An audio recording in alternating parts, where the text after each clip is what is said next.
In the history of modern pop culture, few conflicts have generated as much venom, media hysteria, and cultural collateral damage as the infamous feud between Taylor Swift and Katy Perry. This was not a standard celebrity spat.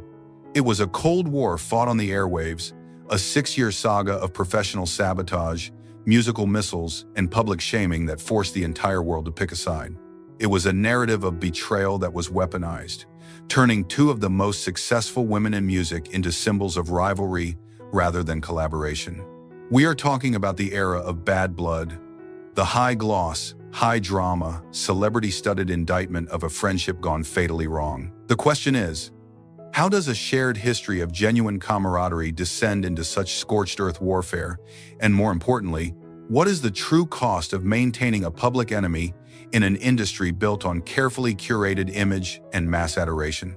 This rivalry defined a decade of pop music's dark side.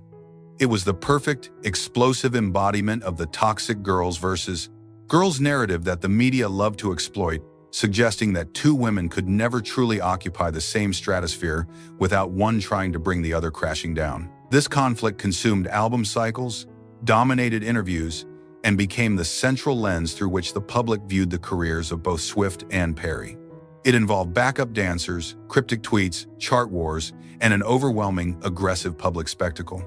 Yet, after years of this mutual destruction, the war ended not with a bang, but with a symbolic, profound act of forgiveness, an olive branch and a heartfelt letter. Tonight, we are not just telling the story of the feud, we are dissecting the professional betrayal, the cultural fallout, and the stunning maturity that was ultimately required for Taylor Swift and Katy Perry to finally find peace. We analyze the ghost of girls versus girls, the pop star war that defined an entire decade. To understand the intensity of the war, we must first appreciate the warmth of the alliance. The story of the Katy-Taylor feud does not begin with betrayal. It begins with two rising stars, recognizing a kindred spirit across the treacherous landscape of the music industry. The early years, roughly 2009 through 2011, were the halcyon days of their public friendship, marked by effusive praise and highly visible, genuine camaraderie. They were two massive, successful women, one the bubbly, candy-coated queen of pop, the other the poetic, acoustic sweetheart transitioning to global superstar, who seemed to share a deep, unspoken understanding of the incredible pressure that came with being an American pop princess. The evidence of this bond is abundant and public. They traded compliments on social media, cementing their status as industry friends for millions to witness. We saw them together at the American Music Awards, smiling, laughing, and projecting an image of female unity that was, at the time, rare and reassuring. Perry once tweeted, "You are a dream," to Swift, and Swift, ever the effusive friend, would constantly gush about Perry's music and talent. For the fans, this was a perfect pairing. Two powerful forces who managed to escape the cliché of celebrity catfights and instead formed a supportive circle. This perception was not just for show. Sources close to both camps confirmed a genuine off-stage connection. They weren't simply colleagues. They were peers navigating an extremely volatile industry, offering each other validation and advice when the cameras were off.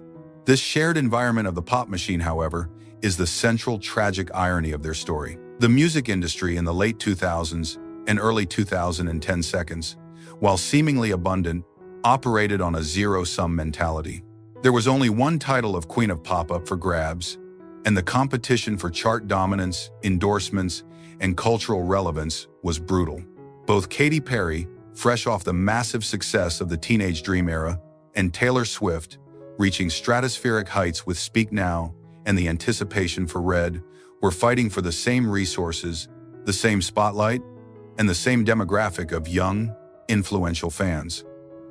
This atmosphere of scarcity created an unstable foundation where loyalty could quickly be superseded by professional self-preservation. As their careers escalated, the subtle shift began. The effusive, public displays of affection began to cool, replaced by cautious distance. It wasn't an abrupt slamming of the door, but a slow, almost imperceptible drifting apart, the kind of distance that happens when professional rivalry quietly creeps into a personal friendship. The once regular tweets and red carpet photos became sparse. The rumors began as whispers. Murmurs from industry insiders suggesting rising tension over touring schedules, promotional conflicts, or shared management personnel. While neither star publicly acknowledged any distance, the silence was deafening, particularly in a social media landscape where their every move was documented. The friendship that was built on shared fame slowly began to buckle under the weight of competing, transcendent stardom. The stage was being set for a professional conflict masquerading as a personal betrayal, proving that in the ruthless world of pop music, the pressure of competition often tragically overrides the bond of camaraderie. The transition from cool distance to outright conflict required a catalyst, a professional violation so profound it could not be ignored or reconciled privately. That catalyst arrived in the form of 3 shared backup dancers, the seemingly minor personnel switch that became the nuclear trigger for the most public pop feud in years. This incident was the professional straw that broke the camel's back, transforming a friendly separation into a full-fledged war. The core conflict centered on the dancers' contractual history. The 3 dancers, Lockhart Brownlee, Scott Myrick, and Malik Lanost, had originally worked with Katy Perry on her California Dreams tour. Following that engagement, they transitioned to Taylor Swift's Red Tour, a massive undertaking with a significant time commitment. However, the dancers reportedly felt restricted creatively and missed the environment of Perry's camp, which they described as their home. When Katy Perry began preparing for her Prismatic World Tour, a direct offer was extended to them. The critical detail here is the timing. While still technically performing on Swift's tour, the dancers made the decision to return to Perry. As Brownlee himself explained in interviews, they were looking at a 6-month commitment with Swift, but when they learned Perry was starting her tour, they gave their notice. From Taylor Swift's perspective, the timing felt like a deliberate, professional betrayal, a coordinated act of sabotage. She reportedly felt that her rival was actively poaching key members of her team mid-tour.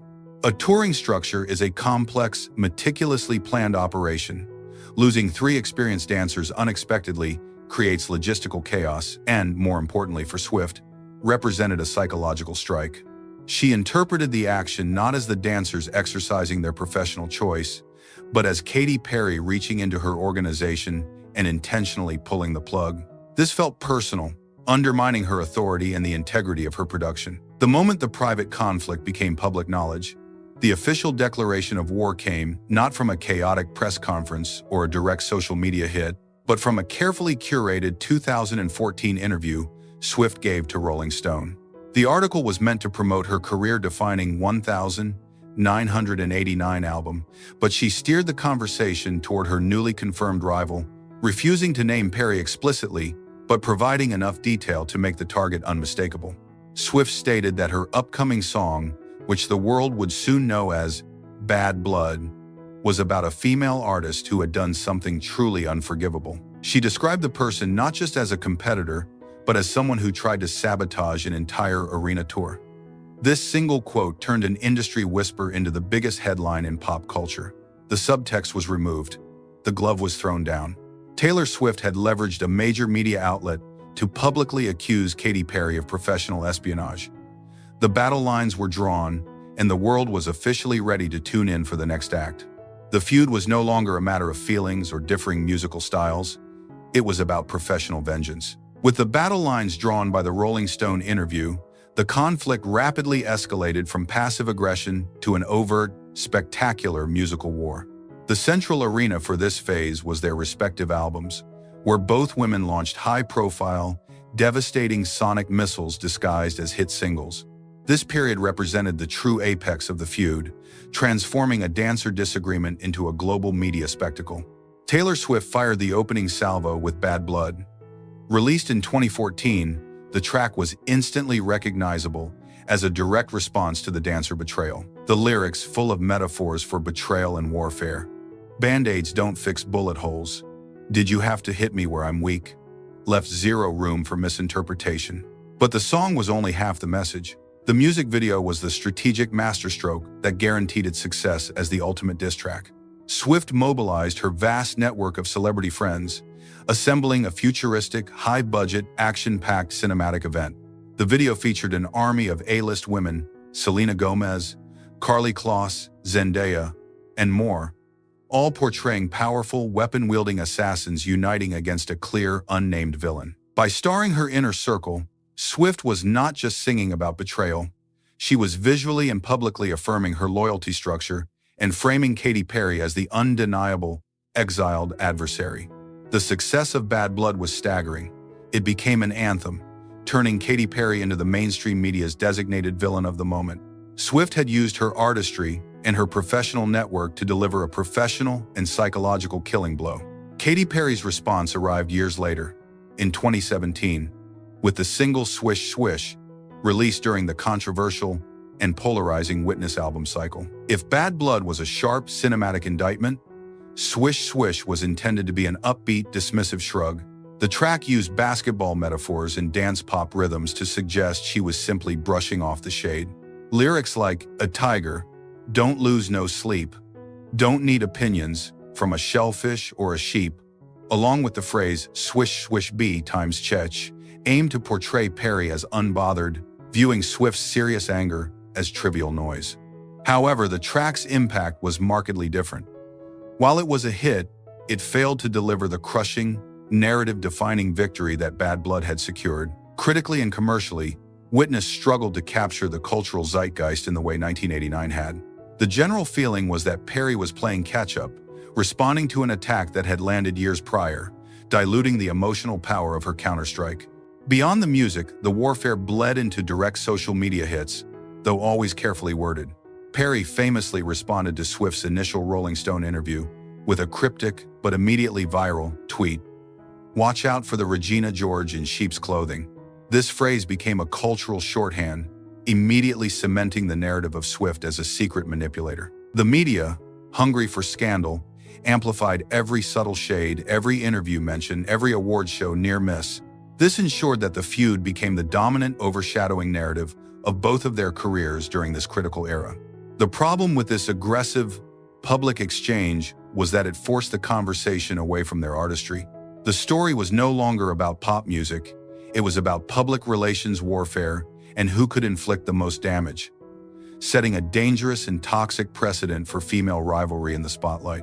The period of musical missiles and public accusations brought the feud to its climax, but it also imposed a heavy, often unseen cultural toll. This was the moment the rivalry ceased to be a mere disagreement between stars and evolved into a toxic phenomenon that reflected and exacerbated some of the worst tendencies in fandom and media consumption.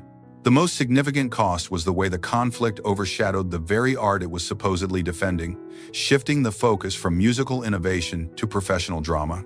For years, every interview given by either Taylor Swift or Katy Perry, even those intended to promote music, was inevitably redirected back to the feud. The media narrative became predictable: who was winning, who was suffering, and what the latest cryptic clue meant. This constant focus meant that the critical success and depth of albums like Swift's Reputation or Perry's Witness were often secondary to the emotional drama they contained. Swift, who had used the feud as a core theme for Reputation, found herself increasingly defined by the narrative of her enemies, rather than her unparalleled songwriting. Perry, meanwhile, faced relentless scrutiny, with her career trajectory often compared unfavorably to Swift's during this period, creating a pressure cooker environment where every misstep was amplified. The cultural fallout extended far beyond the celebrity level, breeding intense toxicity within the fan bases. The feud was consumed by millions, who were forced, often aggressively, to choose sides. Swift's Swifties and Perry's Katy Cats engaged in years of relentless, often brutal online warfare. Social media became a polarized battleground where defending your favorite artist meant engaging in character assassination of the opposing star.